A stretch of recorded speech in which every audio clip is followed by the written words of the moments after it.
welcome back to Workshop Wednesday. I'm Chelsea Meyer and thanks for joining me today in my workshop. And today we have a super fun project. I'm super excited to get working on this project. And you might remember from Monday, if you're on my email list, that I sent out this PDF pattern attached to the email. And if you're not yet on my email list, pop down to the description box of this video and there's a link where you can sign up and get the PDF sent right directly to your email right away, and then you can follow along on this project. Now, this is a cute little owl pillow, and I mentioned in the email on Monday that I used it as a magic bag.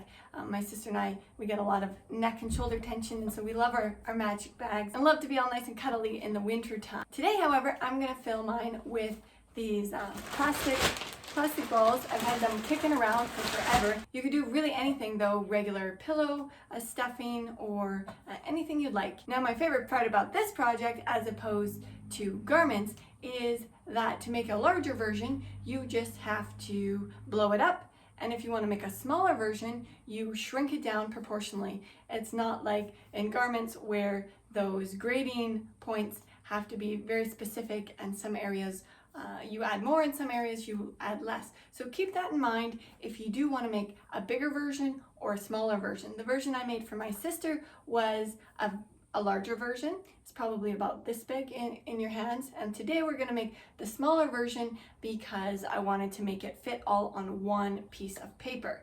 Now, it would be a super cute little mobile ornament too if you're making a little crafty mobile, to shrink it down even smaller, maybe make it out of felt, or even as a Christmas tree ornament, make it in Christmas colors or something like that. So the fun part about this pattern is you don't have to make it the size that it is on this piece of paper. You can just shrink it down with your printer or blow it up and make a whole new family of sizes with your owl. Now today I'm going to use a really simple basic jersey material so it doesn't fray or ravel at all, so I don't have to worry about finishing off the edge. On my sister's, since it was a basic flannel and it would fray, I did tuck the edge under from the wing as I appliqued it on, and then the eyes themselves were a material that doesn't fray, so I didn't bother finishing the edge there. You could serge around the edge, you could cut it with a pinking shear, really anything you like, or just tuck it under so that it's a smooth finished edge, or just leave it a little bit natural and fraying. And if you're using a material like a felt that doesn't fray at all, then you don't have to worry about that at all. So let's take a look at the colors that I'm working with today. Here we are. I've decided to make a little purple owl for my little niece. She's expected on August 5th, so we'll see when she decides to show up. And that's just about a month away from today's episode. And so I'm super excited for her arrival, of course. And I'm gonna do the turquoise wing, turquoise little ear feather. So this is the ear feather piece. I'm gonna do a super traditional yellow beak, and then super traditional eye. And I decided I was gonna pink around the outside of the eye, the white part, and then just do a smooth center for my little owl eyes. And when you're thinking about the color of thread to go with it, since we are gonna applique all of these pieces on, you could definitely switch out your thread if you wanted to keep black as you apply the eye and white around the outside, as well as attaching the wings here. Or you could do a contrasting feather, or a contrasting thread rather. And I'm gonna do a contrasting thread today. I think I'm gonna go with either turquoise or maybe some other kind of pink color I think might be fun. And then as I was cutting this out, I was like, how fun would it be to add a little tail? So when we get to the appliquing part, you'll see why I say you can either do one set of wings, so 2 wings or 4 wings, as you can either just applique them on the front where you're doing the eyes and the beak, or you can do them on the back as well. And today I'm going to do 4 wings, so I'll do them on the front and the back.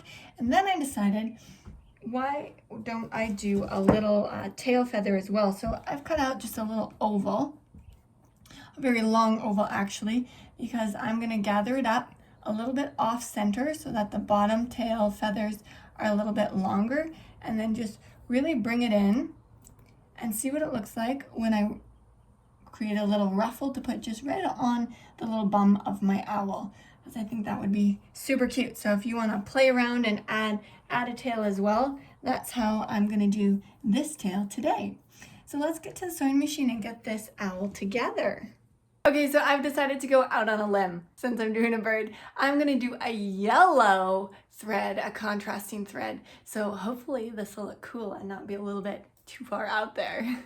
Okay, so now I've got my machine threaded and ready to go, and I have my wings placed on so that the notch is right at the intersection of where the wing and body join together, and the other notch is right where the wing starts to break away from following the line of the edge and go into the body. So that's where your placement notches are for adjusting the wings. Now, if you do have a material that does fray and you want to finish that edge, right at the notch is where you can tuck under just a slight amount, like 1/8 of an inch, or about 3 to 5 millimeters, and just tuck it under. Your wing will get slightly smaller, but that won't cause an issue with the look of your bird. So since my material doesn't fray, I'm just going to attach my wings right to the body. Just gonna follow the edge around. Since this is a really stretchy material and my machine has the pedal lift for the pressure foot, I can easily just lift up my pedal real quick as I'm stitching around to help get around these curves. So if you would like, you can go all the way around the wing to attach it. I'm not going to bother going all the way around the wing because the rest of the wing is going to be attached in the side seam around the bird. Now that I have the wings attached in both the front and the back, I'm going to finish off appliquing the rest of the face and place my eyes on. I'm also going to grab my beak before I stitch the eyes down and just fold it in half into a triangle, and then fold both of those thin edges up and in to create a new square with a line in the back. So that's how I like to fold the beak. This gives it a little bit of bulk and fullness to kind of help it stand up. You could definitely finish off the edges and take out the seam allowance, stitch it into a square and then trim it off. But I like the beak to be a little bit 3D and stand up from the body as a beak does. So I like to leave in that extra bulk. And once I have it folded, then I'm going to just place it underneath the eyes so that the edge of the eyes, where the eyes attach, holds down the raw edge of my beak. Now, the important part about the eyes is to decide how you want them to be. If you want them to be lower down and farther apart, if you want them to be closer together and higher up, the eyes make the face of the bird and really give it the personality. So changing the placement really gives a different expression to your little guy. So play around with it and see what kind of a personality you want to give your little owl when you're placing the eyes on the body. I love this little zigzag around the pinking edge. I'm back at home base. Here we are. So now we have the eyes.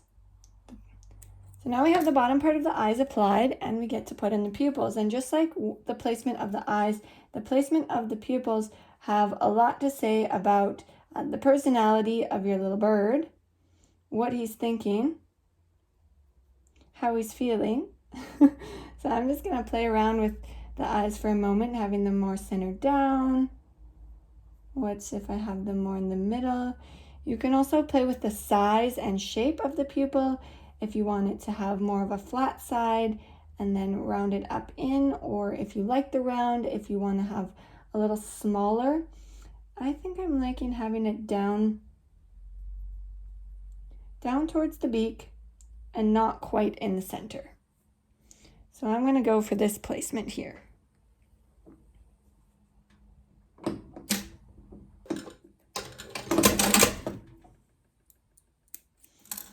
Okay, there's our little owl. He's looking so cute. So now I'm going to play around with this little tail feather. So I'm going to change my stitch size to a large stitch for gathering and go a little offset. I think I'm going to go offset up here. I have kind of a flatter side and a rounder side. So I want the rounder side to be the top part of the tail. Just going to back stitch here to start.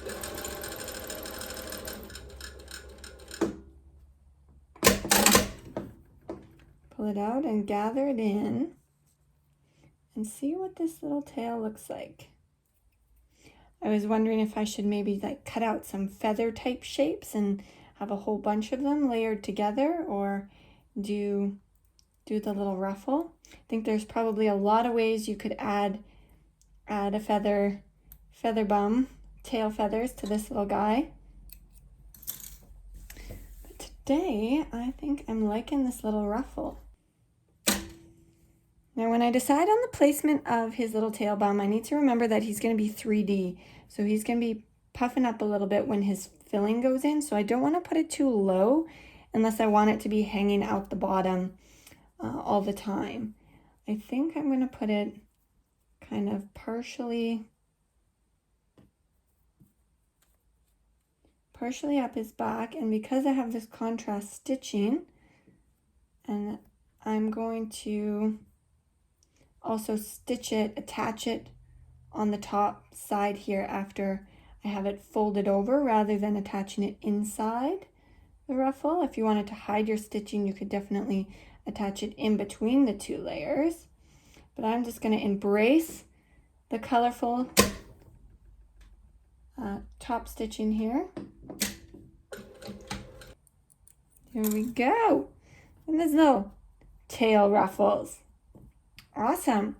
Okay, so now we have all of the applique done. Now we just need to close the outside seam and remember to put our little ear feather in between. So I'm actually going to just attach the ear feather. Since we've got so many little notches on this ear feather, I'm going to just attach it to one of these pieces beforehand. So first thing I'm going to do is I'm going to fold it right side together, and at the first notch here at the 1 centimeter line, I'm just going to close that top corner on both of my pieces, trim my threads and flip it around.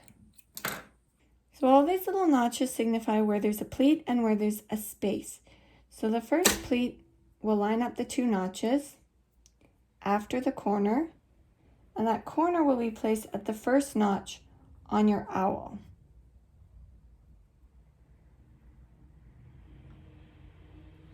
So this is where we're going to be closing the side seam. I'm just going to fold it as I stitch it down.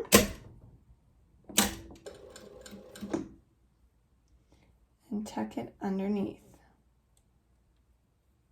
You could definitely pin this on with some pins before you get started, if that's easier for you.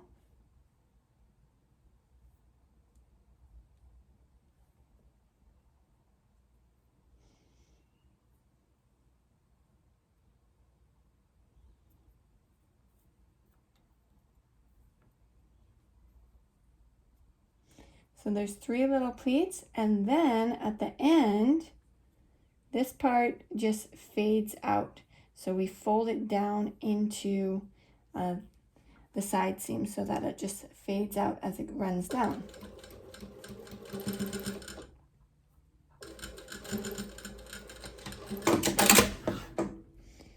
This is going to be our little ear feather. I'm going to just quickly do the other side.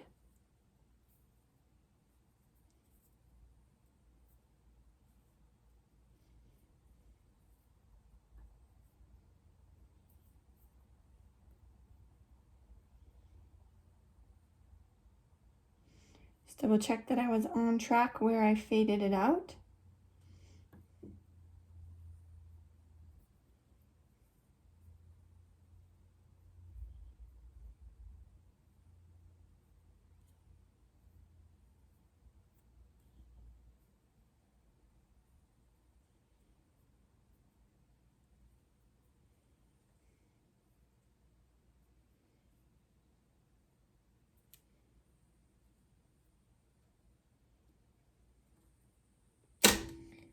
lining up my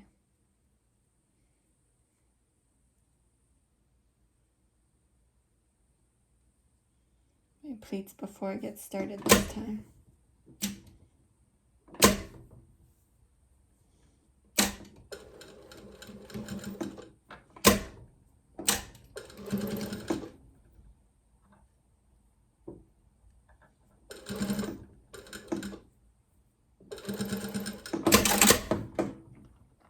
There we go, second side. I love these little ear feathers, they're so cute.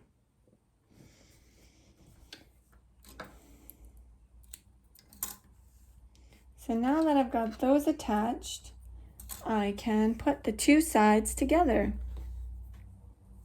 I'm going to fold this little tail ruffle up so that I don't accidentally catch it.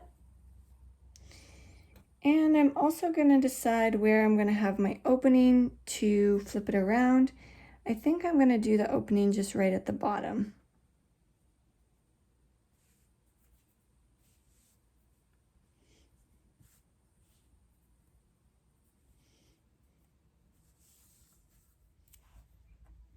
At this point, I'm going to throw in a couple pins just where my wings transfer over, so that where my side seam closes, the wings kind of match up. Pins are always something that I say add them if you need them, don't bother if you don't. But at this case, I would like my wings to just line up where they cross over. The bottom ones will line up really nicely. And then I'm just going to double check that everything is lined up on the top. I'm going to start here at the bottom, leaving a little area open to flip it around.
There we go. Now I've closed it up, save for the small spot here at the bottom to flip it around.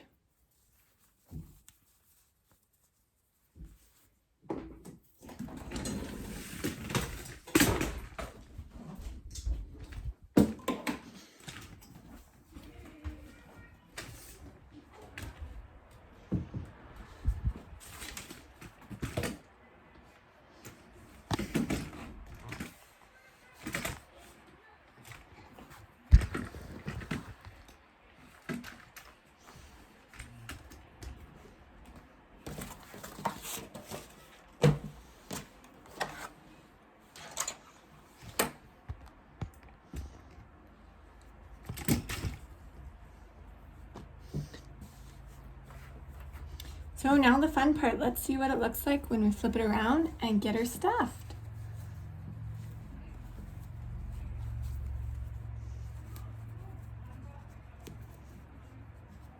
little ear feathers. You could totally play around with making the ear feathers longer, sticking out more, doing different colors, making them more feathery. There's so many fun things you can do when you start getting creative. I really love the idea of making a mobile with little owls. Here we go. Just gonna trim some of these little threads. Oh, that one isn't attached. Look at that cute little owl. Okay, now I'm gonna throw in the stuffing, and then we'll stitch it close.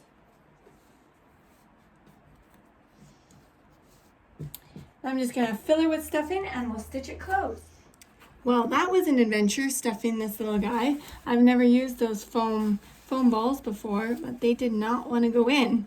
I've got them from somebody, gave them to me, I don't even know how long ago, and never used them.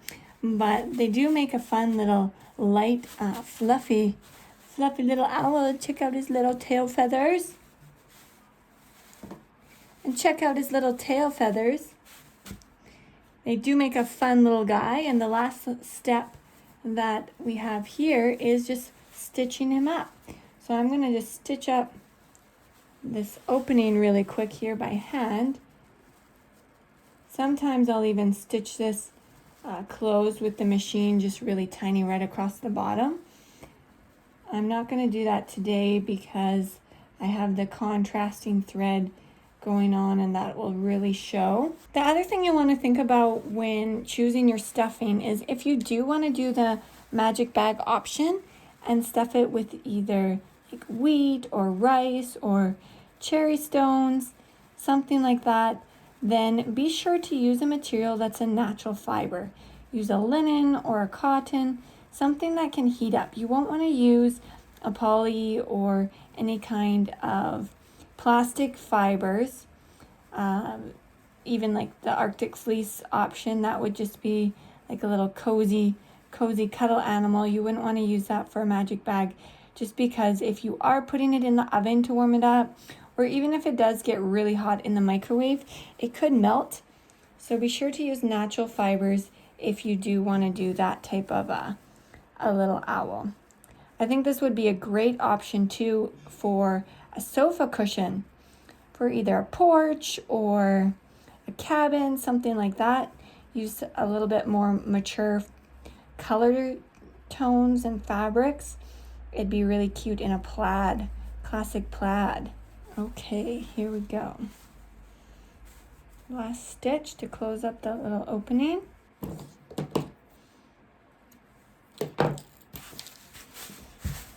And she's all finished.